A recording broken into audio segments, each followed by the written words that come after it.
Hey guys, my name is Dileshwar और आप सभी का स्वागत है मेरे यूट्यूब चैनल टेक ब्रो में।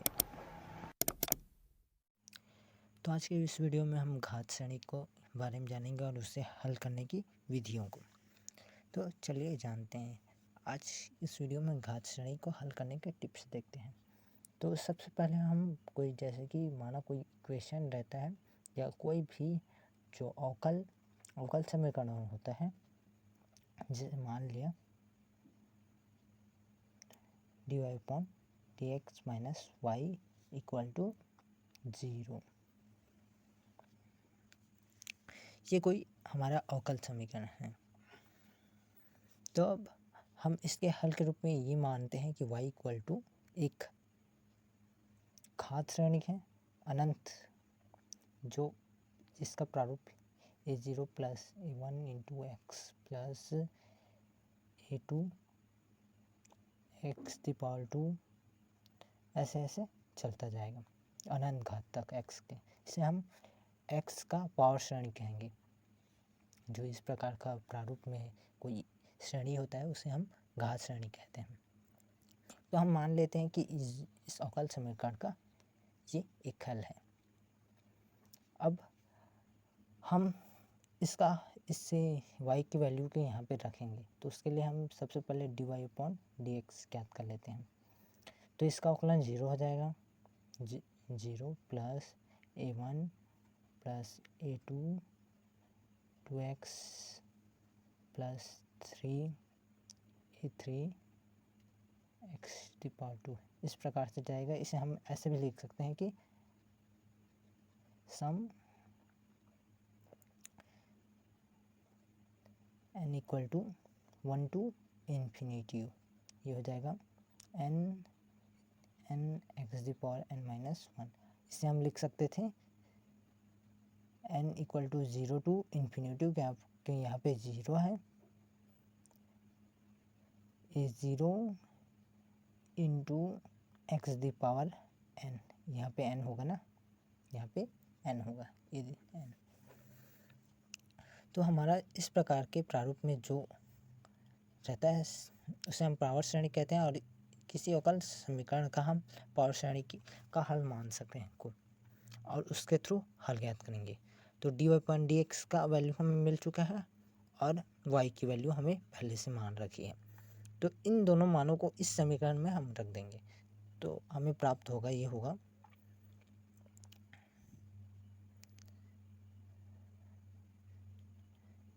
n to 1 to infinity n X the power n minus 1 minus n equal to 0 to infinity an X N equal to 0। इन दोनों मानों को यहाँ पे रख देंगे। तो हमें प्राप्त होगा यहाँ पे a1 plus 2a2 x plus 3a3 x cube, and इस तरह से ये आगे जाएगा, माइनस ये हो जाएगा। इसकी वैल्यू को अब रखेंगे ये वाले को, तो ये हो जाएगा a0 plus a1 x plus a2 x square, and ये आगे जाएगा इस प्रकार से इक्वल टू ये हो जाएगा 0, क्योंकि यहाँ पे 0 है। अब जो हमारा समीकरण होता है उसमें हम यहाँ पे जो प्राप्त हुआ है, इनमें x के जो समान घात हैं, x के समान घात वाला पदों को एक साथ लिखेंगे या तुलना करेंगे। तो इसे लिखने पर अगर लिखें तो a1 minus a0 plus 2a2 minus a1 x plus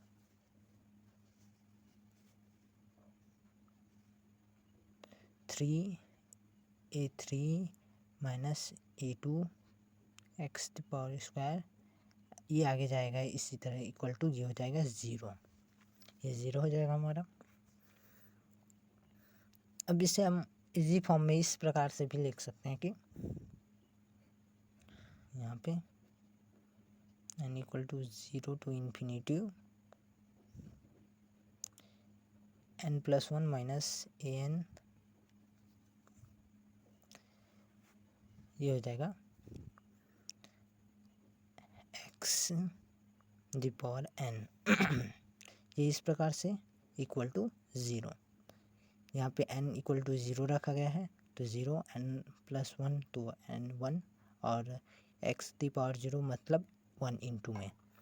तो इसे अगर हम सरल करें तो ये हो जाएगा, अब सिर्फ इनका, अब चूँकि ये तो चर है इसका कोई भी मान हो सकता है, अतः ये नॉट इक्वल टू 0 भी होगा, लेकिन इसके तब भी इसका मान 0 मिलेगा क्योंकि यहाँ पे इक्वल टू 0 है।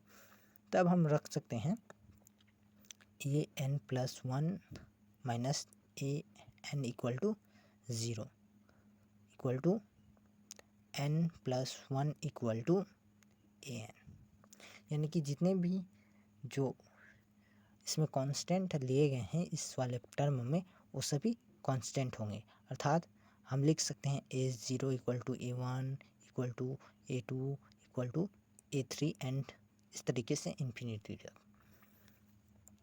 अब इस वाले मान को हम इसमें रखते हैं, तब हमारा y, ये y है, ये नहीं, यहाँ पे हम एक चीज़ भूल रहे हैं कि यहाँ पे n भी है, तो ये n हो जाएगा और जब ये हो जाएगा n/2,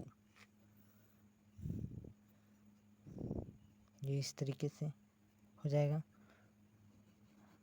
तो एक अगर इसे 2 लिखें तो ये हो जाएगा a1 इंटू 2 1, अर्थात a0, ये इस तरीके से a3 का हम लिख सकते हैं a2 अपॉन, इस वाले फॉर्म में a2 का वैल्यू इतना है तो इसे हम लिख सकते हैं a0 इंटू 3 इंटू 2 फैक्टोरियल या a0 upon 3 factorial.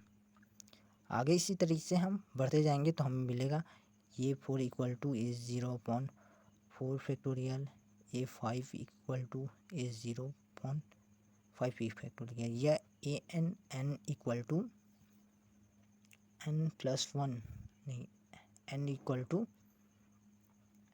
a0 upon कितना होगा यहाँ पे n फैक्टोरियल, इस प्रकार से हम लिख सकते हैं। तो यहाँ पे हम इस सभी वैल्यूज़ को यहाँ पे रख देंगे तो हमें y की जो वैल्यू प्राप्त होगी वो होगी a0 का x0, a1 का यहाँ पे हम लिख सकते हैं a0 upon 1 x plus a0 x the power square upon 2 factorial plus a0 x cube upon 3 factorial and इस तरीके से ये आगे बढ़ते जाएगा। तो हम इन सभी में a0 को कॉमन बाहर निकाल सकते हैं तो हमें मिलेगा a0 1 plus x the power square upon 2 factorial plus x the power cube upon 3 factorial and ये आगे बढ़ते जाएगा।